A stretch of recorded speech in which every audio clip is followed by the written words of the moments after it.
नमस्कार, आप देख रहे हैं अपना बिहार। आपके साथ मैं हूं शिप्रा झा और बुलेटिन की शुरुआत इस वक्त की बड़ी खबर के साथ करेंगे। सिवान से आपको बड़ी खबर बताते हैं, जहां परिवार के 3 लोगों को गोली मार दी गई। एक युवक की मौत हो गई है और 2 लोग की हालत गंभीर बताई जा रही है। घर से कुछ ही दूरी पर बदमाशों ने गोली मारी। आपसी विवाद में गाँव के कुछ लोगों पर गोली मारने का आरोप है। सिवान सराय के हरदिया मोड़ पर इस वारदात को अंजाम दिया गया है। तो बड़ी खबर आपको सिवान से बता रहे हैं, जहां एक ही परिवार के 3 लोगों को गोली मारने की खबर मिल रही है, जिसमें एक युवक की मौत हो गई है, 2 लोग की हालत गंभीर है। और जानकारी के मुताबिक घर से कुछ ही दूरी पर बदमाशों ने गोलीबारी की वारदात को अंजाम दिया था।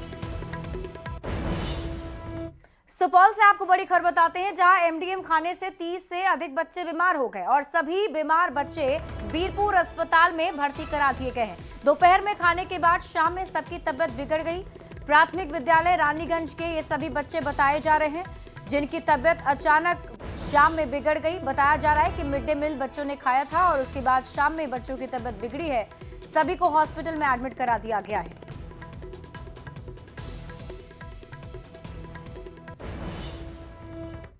मुजफ्फरपुर से आपको बड़ी खबर बताते हैं, जहां खाद्य निगम के लेखपाल के घर रेड खत्म हो गई है। लेखपाल राजेश कुमार के घर पर रेड अब खत्म हो गई। लेखपाल के घर 8 घंटे तक ईओयू की टीम ने रेड की है। ज्वेलरी और जमीन के कागजात अपने साथ टीम ले गई।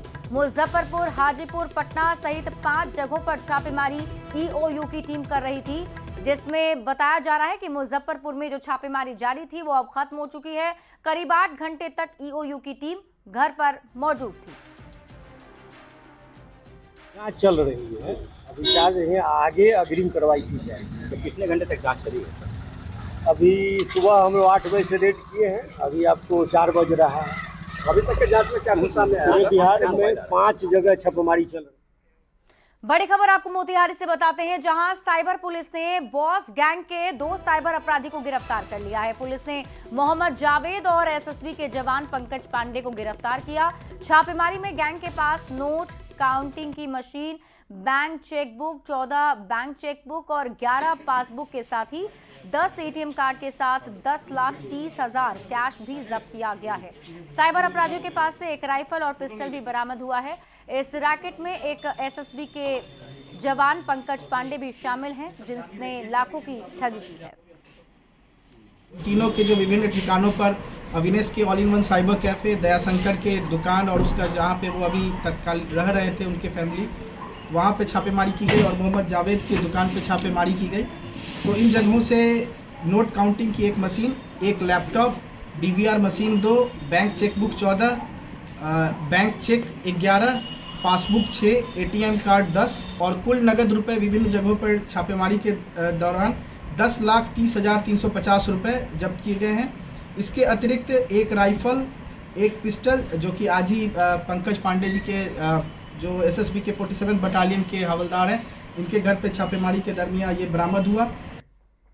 नालंदा के सोहसराय थाना क्षेत्र में गुरुवार की रात बदमाशों के ताबड़तोड़ फायरिंग की है। दरअसल हाईवे के पास बने होटल के बाहर बदमाशों ने फायरिंग की। होटल संचालक का कहना है कि रात 12 बजे के आसपास बदमाशों ने दुकान के पास आकर 3 राउंड गोली चलाई, जिसके बाद खुद होटल संचालक ने पुलिस को 112 पर कॉल करके इसकी जानकारी दी। फायरिंग की घटना सीसीटीवी कैमरे में कैद हो गई, जिसके आधार पर पुलिस की टीम अब जांच कर रही है। के करीब में आया था तो सिगरेट मांग रहा था। हम बोले कि भाई है नहीं, तो बोला भाई का नंबर दो जो यहाँ पे रहता है, हम तो यहाँ पे रहते नहीं है। उससे फिर बात किया, बात करने के बाद बोला ठीक है, उसका चले गया। 12 बजे के करीब में आया, 1 राउंड फायर किया और उसके बाद फिर गया, फिर 12:30 बजे के करीब में आया, फिर 2 राउंड फायर किया। उस दौरान फिर हम 112 को कॉल किए थे तो वो आया। यही घटना हुआ। इसमें कौन कौन लोग? इसमें 4 लड़का था। मुंगेर में महकोला बासा के पास बड़की डांड नदी पर बना डायवर्जन पानी की तेज धार में बह गया। इससे वाहनों की आवाजाही प्रभावित हुई है। बारिश के कारण बड़की डांड नदी के जलस्तर में इजाफा हुआ, जिसके बाद डायवर्जन की मिट्टी पानी का दबाव नहीं झेल सकी और धीरे धीरे मिट्टी का डायवर्जन और पाइप पानी के तेज बहाव में बह गए। इस दौरान अनोखी तस्वीर देखने को मिली। दरअसल जब ये डायवर्जन पानी में बह रहा था, तब कई वाहन इस डायवर्जन को पार करने की कोशिश कर रहे थे और अपनी जान को जोखिम में डाल रहे थे। हालांकि पानी का बहाव के कम होने पर डायवर्जन को दुरुस्त करने का आश्वासन दिया गया है।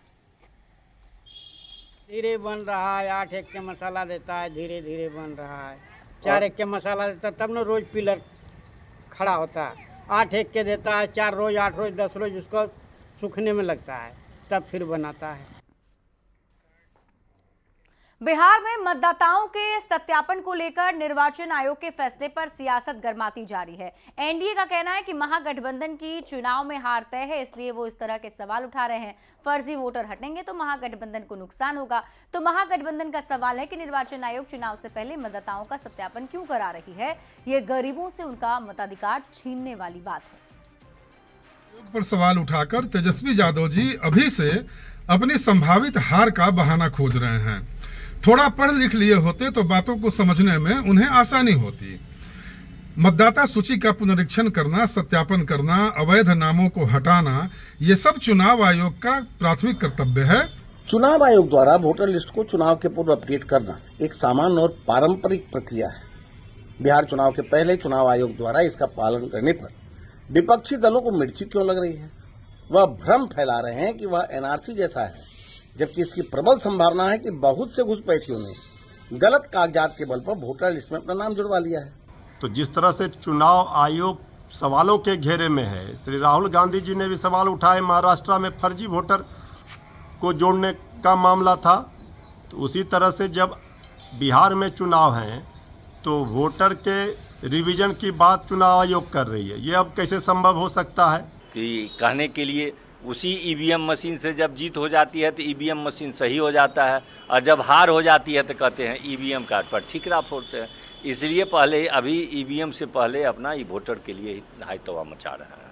मेरा कहना है तेजस्वी यादव जी को सबकी चिंता क्यों नहीं है जो केवल मुस्लिम वोटर की चिंता है। सबकी चिंता करे ना, सभी लोग तो हैं। अब मान लीजिए कि कुछ लोग विदेश में हैं, उनका वोट यहाँ गिर जाता है, ये तो अनर्थ है ना। ये जो पासपोर्ट में ठप्पा लगा करके फॉरेन रह रहे हैं, उनका मतदान यहाँ कैसे हो जाता है? ये कौन सी प्रक्रिया है? तेजस्वी यादव की जनता से 20 महीने की मांग और कलम बांटने पर सियासत जारी है। मंत्री अशोक चौधरी ने लालू परिवार पर भड़कते हुए कहा कि ये लोग चरवाहा विद्यालय के लोग हैं। अशोक चौधरी ने तेजस्वी यादव को चुनौती दी कि 20 साल में क्या नहीं हुआ वो ये बताएं। बरस में जो नहीं हुआ है हम 20 दिन में कहेंगे, कर देंगे। तो 20 बरस में क्या नहीं हुआ यही पूछिए उनसे। हम कह रहे हैं कि ये लोग चरवाहा विद्यालय वाले लोग न हैं, यही लोग न कहे थे चरवाहा विद्यालय खोले हैं। 90 के पहले 2 मेडिकल कॉलेज बिहार में था। इनके पिताजी को और इनकी पार्टी को 15 साल प्रदेश की जनता ने दिया, तो इन्होंने एक कौन सा मेडिकल कॉलेज खोला? कांग्रेस के भीतर तेजस्वी यादव के सीएम चेहरे पर दो फाड़ होने आरजेडी सांसद सुधाकर सिंह का इस पर बयान सामने आया है। सुधाकर सिंह ने इसे कांग्रेस का अंदरूनी मसला बताया। सुधाकर सिंह ने कहा कि कांग्रेस के राष्ट्रीय अध्यक्ष इसका जवाब देंगे, क्यों उनका दो मत है। सुधाकर सिंह ने यह साफ किया कि मुख्यमंत्री के तौर पर तेजस्वी यादव आरजेडी के घोषित प्रत्याशी हैं। समय आने पर सब कुछ साफ हो जाएगा। का अंदरूनी मसला है। कांग्रेस के शीर्ष नेतृत्व इस मामले को देख रहे होंगे, समय पर वो अपना जवाब लगाएंगे। लोग क्या करना है उन लोग को नहीं करना है, लेकिन मुख्यमंत्री के तौर पे तेजस्वी जी का बिहार की जनता के दिल में बसे हैं और राष्ट्रीय जनता दल के तो घोषित प्रत्याशी हैं। समय आएगा तो आप देखेंगे कि कोई उस पर कोई चुनौती भी नहीं है। कांग्रेस के जो अंदरूनी सवाल हैं उसके जवाब उनके राष्ट्रीय अध्यक्ष देंगे कि क्यों दो मत है उनका। महागठबंधन में सीएम का चेहरा तय न होने पर खींचतान देखा जा रहा है और इसी मुद्दे पर बीजेपी के राष्ट्रीय प्रवक्ता शाहनवाज हुसैन ने कांग्रेस और आरजेडी पर जमकर निशाना साधा। उन्होंने कहा कि तेजस्वी यादव को कोई मुख्यमंत्री मानने को तैयार नहीं, वहीं कांग्रेस को आरजेडी 70 सीट से ज्यादा देने को तैयार नहीं है। उन्होंने आगामी चुनाव में एनडीए की जीत का दावा भी किया। तेजस्वी यादव जी के पिताजी को, उनके जो राष्ट्रीय अध्यक्ष हैं लालू जी को 15 साल मौका मिला, 50 साल बिहार को पीछे कर दिए। अब कोई बिहार की जनता रिस्क लेने वाली है? इतनी बेहतरीन सरकार है, नीतीश कुमार के नेतृत्व में काम हो रहा है, अब तरक्की के रास्ते पे है, प्रगति के रास्ते पे है। यही सरकार चुनकर आएगी और सरकार विकास के काम को रुकने नहीं देगी। गया जी में केंद्रीय मंत्री जितन राम मांझी की बेटी ने महादलित बस्ती में छाता बांटा है। जितन राम मांझी की बेटी पुष्पा कुमारी ने बोधगया के बकरोर महादलित टोले में सैकड़ों महादलित परिवार की महिलाओं के बीच छाता बांटा। समाज कल्याण के तहत 200 महिलाओं के बीच छाता बांटे गए हैं। जितन राम मांझी की बेटी महिलाओं की समस्या से भी रूबरू हुई। कई महिलाओं ने पुष्पा कुमारी के सामने अपनी समस्या रखी। पुष्पा कुमारी ने समस्या के समाधान का भरोसा दिया। पुष्पा कुमारी ने कहा, छाता बांटने में राजनीति नहीं है। वो पिछले 12 साल से सामाजिक कल्याण से जुड़ी हैं और गरीब और जरूरतमंदों के बीच काम करती आई हैं। दलित के लोग जो हैं बहुत ही नीचे तबके से आते हैं और ये बहुत जरूरतमंद होते हैं। और अभी बरसात का चूंकि समय है तो मुझे लगा कि छाता बांट करके ज़्यादा कुछ नहीं, एक छाता दे करके, छोटी सी भेंट दे करके इन लोगों के लिए कुछ किया जाए। चुनाव का इससे कोई संबंध नहीं है।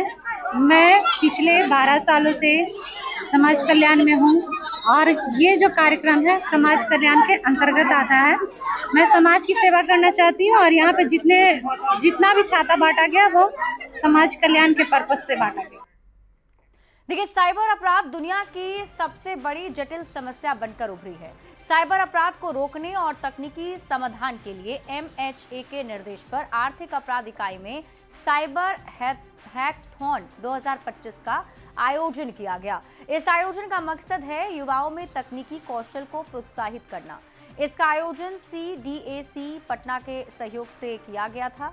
साइबर हैकथॉन में विभिन्न राज्यों से बीटेक के छात्र पहुंचे थे।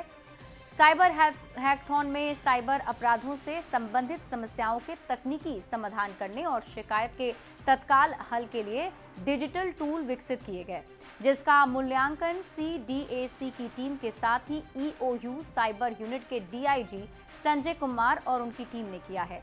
हैकथॉन के जरिए बेहतर अनुसंधान और बेहतर रिजल्ट पर जोर दिया गया।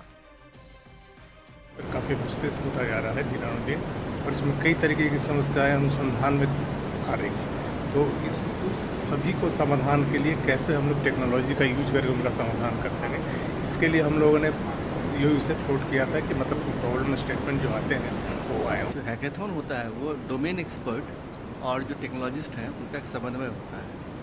तो जैसे हमारा कोई डोमेन पुलिसिंग डोमेन है, इसके लिए हैकेथॉन हो रहा है।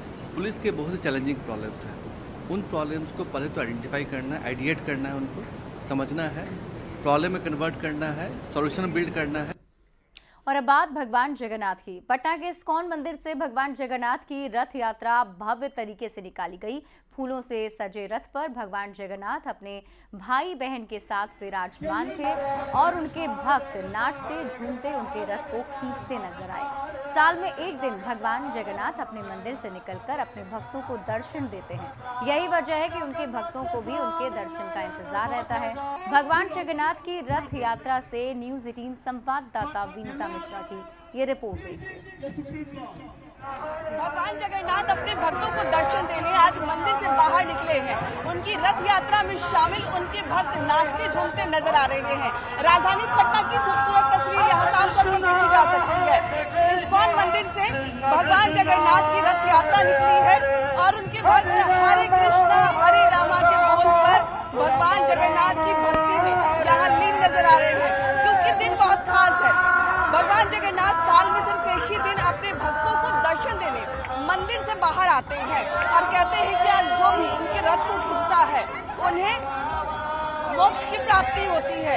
हमेशा इंतजार रहता है, हमेशा वर्षों से बहुत इंतजार रहता है कि जल्दी से ये दिन आए। नाचे झूमे गाए, हाँ नाचे झूमे गाए। भगवान आज दर्शन देने मंदिर से बाहर आए। बिल्कुल भगवान दर्शन देने आए तो हम लोग एकदम दर्शन करने तो आना ही है। रथ क्यों खींचते हैं?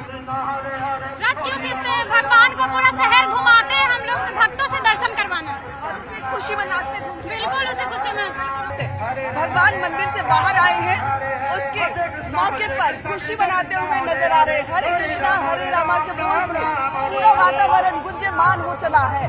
भगवान जगन्नाथ की भक्ति में उनके भक्त नाचते झूमते नजर आ रहे हैं।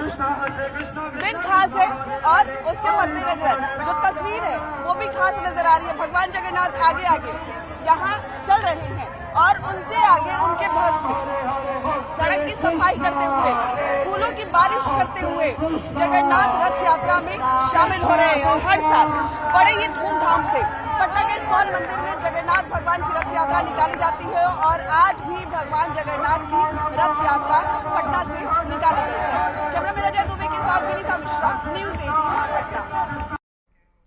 पुरी की तर्ज पर आज पूर्णिया में भी भगवान जगन्नाथ की भव्य रथ यात्रा निकाली गई। इस मौके पर एक सजे हुए रथ पर भगवान जगन्नाथ बहन सुभद्रा की प्रतिमा संग नजर आए। रथ पर सवारी करते हुए भगवान ने पूरे शहर में भ्रमण किया और इस रथ यात्रा में महापौर, विभाग, कुमारी समेत हजारों श्रद्धालु शामिल हुए। लोगों ने अपने हाथों से भगवान का रथ खींचकर पूरे शहर में घुमाया। फिल्म अभिनेत्री मल्लिका शेरावत पटना पहुंची। निजी कार्यक्रम में शामिल होने के लिए पहुंची मल्लिका शेरावत ने बताया कि वो पहली बार पटना आई हैं। मल्लिका ने बिहार के खाने की तारीफ करते हुए कहा कि वो कचौड़ी और लिट्टी चोखा जरूर खाएंगी। पटना में सड़क पर लिट्टी चोखा अच्छा मिलता है। आई हूँ मैं पटना, बिहार बहुत अच्छा लग रहा है मुझे और अभी डिस्कवर करना है पटना। यहाँ का लोकल खाना बहुत तारीफ सुनी है खाने की, कचौरी खाने की। और कौन सी फेमस डिश है यहाँ की? लिट्टी चोखा। स्पेशली सड़क के किनारे जो मिलता है वो बेस्ट है। और यहाँ रुकने एक छोटे से ब्रेक के लिए जल्द लौटते हैं वापस।